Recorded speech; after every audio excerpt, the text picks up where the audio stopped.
drank a bunch of water. He must have been very thirsty.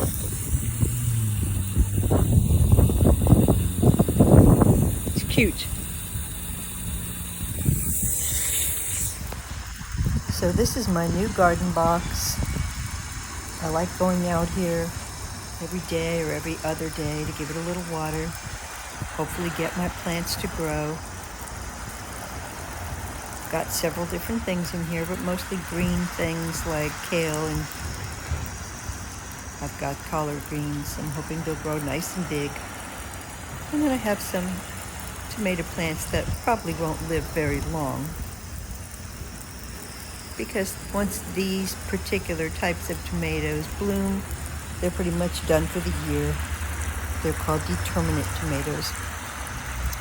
But I wanted to start with something small. I had a garden in the past that was enormous, and I just didn't want to put that much energy into it. But in the meantime, while I'm out here at the garden, I'm looking around at things that I could paint, and I see some beautiful things.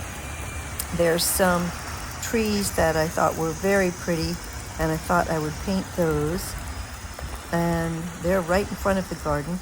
And then as I'm leaving the garden, I see this beautiful scene right here and decide that I will paint that as well.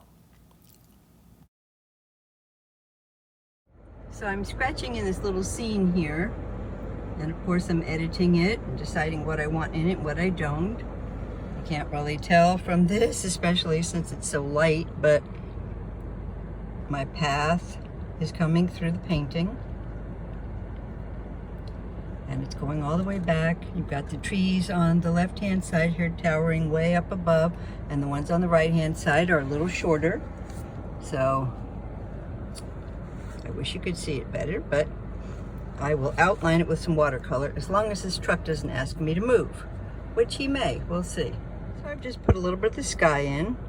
Now I'm going to put that road in because it's the next lightest thing in the painting, and then we'll go with the trees, and then finally their trunks. This is going to be very quick. I brought some gouache with me, but I really can't drag it out right now. I need a better thing, and I know exactly what I'm going to get. It's only like $20. It sits right on my steering wheel, so I can sit this here and not have to hold it, so I can hold my palette, because it's very hard to do it like this. But I'm kind of getting the concept in here. I'll have to probably finish it at home, which I've taken pictures so I can do. So I want to kind of make this mystical. That's how I felt about it when I looked at it. I saw all the soft hues in the back here with the pretty little trail leading us back. I don't want to spend a lot of time on this. It was something I did plein air for the most part, and so I'm just going to touch it up a little bit here and there.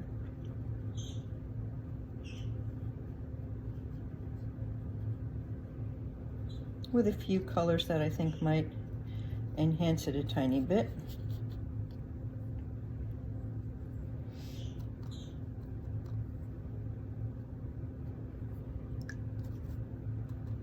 It's pretty much done.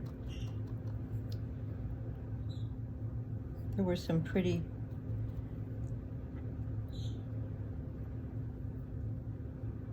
palm fronds coming out of some of these trees here, because this is crazy the way the mixture of pine trees and palm trees and so many different things all in one little area.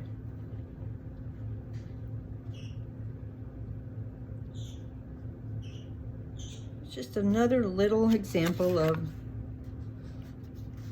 and here's another one I did out there when I was in the garden, but I finished it at home. These are just little paintings. This is one from out there as well, but I did most of this one at home. This was on the back porch. This was mostly painted out at the marina. This was one that was on the side of the house. So just little sketches in this tiny little book with this, or 2 or 3 other little tiny, very portable watercolor sets I have, and then I come home if I like it. Maybe I'll paint it, maybe I won't. Let's let that dry a little. So what makes a little scene like this look believable? Well, all the different greens help to give it depth. You've got the sky here, and then because this is so close to the sky, the tops of these trees are lighter. You can see a little bit of the yellow in them. As you come down, you have a medium green right here. Then right underneath them where the shadow is going to, the light can't get to, so it makes a darker shadow, you'll see some darker areas. Okay, then here and there where the light pokes through, we have some light again. We've got some things in here like some little twigs and different types of ferns and palm trees along with the pine trees and the oak trees. And so you have all different types of leaves and stems. Then you have your shadows. And we're hoping, I darkened this a little, there's some shadows going across it, so that you would travel up here. You're a little bit obstructed, but it's okay because I want you to come this way and then go, oh look, there's the lightest light right there, right next to hopefully the darkest dark. If you squint, this is pretty dark too, but this is the area of the most contrast in the painting. And that's where I really want you to go, so that you're walking through the forest here.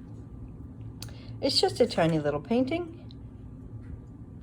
I really like tiny paintings. They're kind of my favorite thing.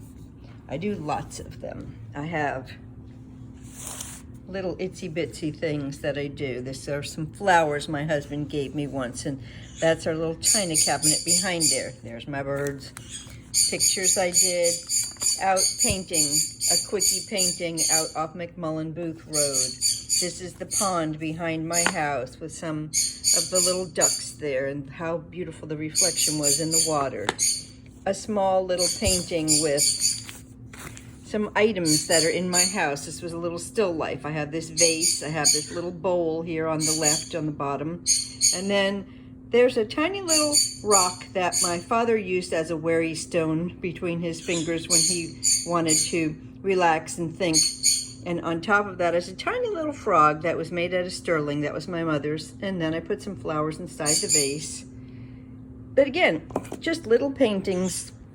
I'll take you over here to this one here. It's not quite as small, but it is a small painting. And I do lots of small paintings because I just enjoy the intrigue of the mystery inside this tiny little capsule of a moment that was captured.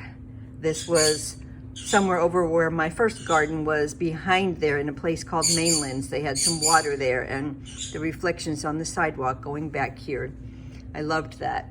You know, here's another little one that has the water here in Tarpon Springs and the birds flying in the sky and the reflections. So these little paintings are just precious to me. So I hope that there's something that you enjoy as well, because you know, it just captures a little moment in time.